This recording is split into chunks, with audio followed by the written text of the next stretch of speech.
Welcome to today's video, and today I will be talking about how to do dips for hypertrophy. So I will share with you my technique considerations, and then at the end of the video I will show you one working set how to implement everything in practice. So when it comes down to the dips, I will start off this video with a hot take. In my opinion, if you are asking majority of the people that are training at the gyms what is the most popular exercise for the chest, and 9 out of 10 would for sure say it's the barbell bench press. And if you would switch this around, you would force these 9 out of 10 people to do the dip as the main chest builder. In my opinion, we would see overall better chest development in the whole crowd that goes to the gym, in the whole population. So this is a hot take. And at the very beginning of my lifting days, actually I did only 2 exercises for the chest, the dips and the bench press. And I was wondering, even at that time I had no idea about how to train correctly. I had decent chest development. And now thinking back, I do understand that most of this was contributed to doing dips frequently hard to failure. But then after some time I switched to going to the commercial gym, and I didn't do any dips for like 10 years. And that's a very interesting point. Just that you are going to the gym doesn't mean that you should sleep on dips. So in my opinion, nowadays I don't see a lot of people that are training the dips at the gym, or if they are training, they are not treating it very seriously.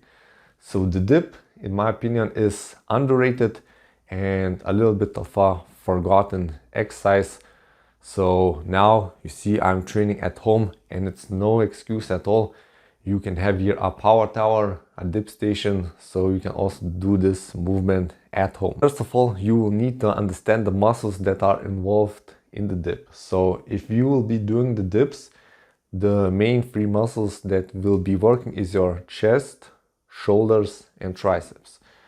So the number 1 limiting factor on the dips will be your lower chest. So the dip is a great lower chest builder.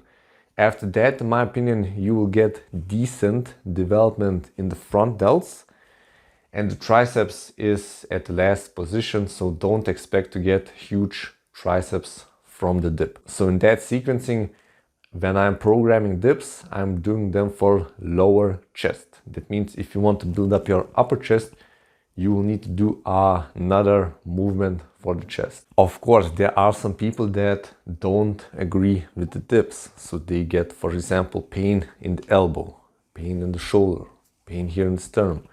Okay, understand. But if you don't have any problems and you agree with the dip, just like I do, I don't have any problems doing the dips, then for sure incorporate this into your routine, and it will be a game changer for your lower chest development. So when it comes down to the dip handles, the distance here in between is about 62 centimeters.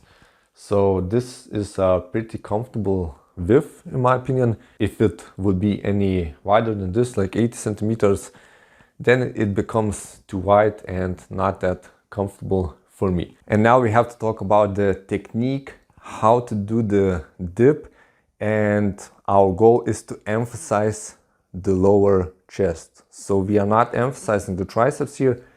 We have way more better isolation exercises if we want to build up our triceps. So here our focus is purely lower chest. So first of all, we set ourselves in the position.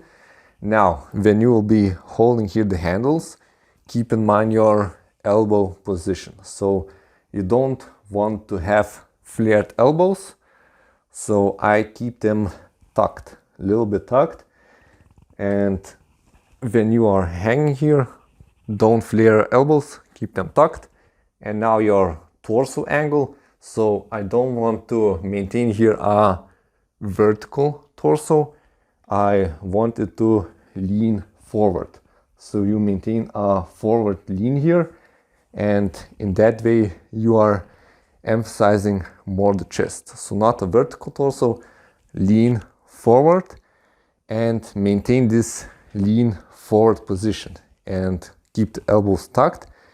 And then you have to lower yourself slowly under control and go as deep as you can comfortably. So it will be personally dependent on your anatomy. Some will get more range of motion, some less.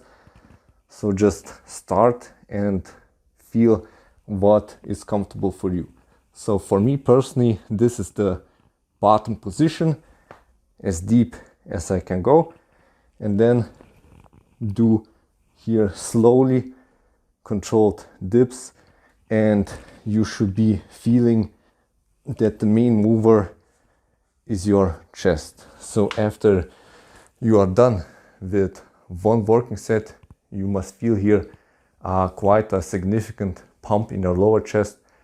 Otherwise you are not doing the exercise correctly. So as you see, the technique is quite simple. All you have to do is set yourself in the right position from the very beginning. You can use here various rep ranges. So for example, 6 to 8, 6 to 10, 8 to 12, 10 to 15. All rep ranges work great. All you have to do is push this exercise to failure. So personally, I do like this. For example, this will be my last rep, and here I get a full rep, and then I do feel that I will not be able to do another rep, but still I lower myself slowly to the bottom position. And if I will be trying to push myself here from the bottom, I couldn't do it.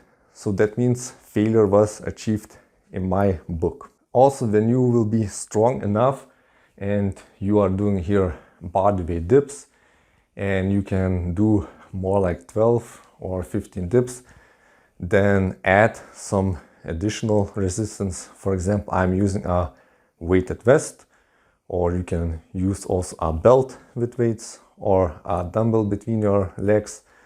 So treat this really seriously as a priority. Push it hard to failure, overload it, and then for sure you will get very good development in your lower chest area.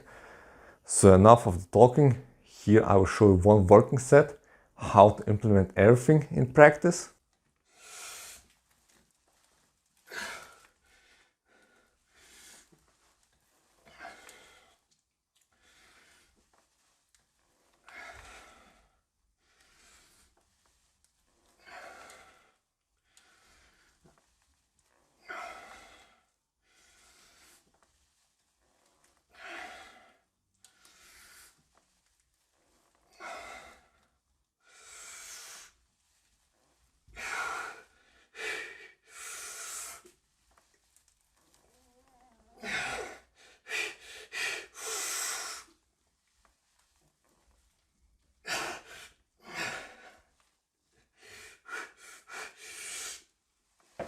And here I will link a playlist if you are interested in more hypertrophy training videos from me. So thank you for watching, and I will see you soon next time. Bye.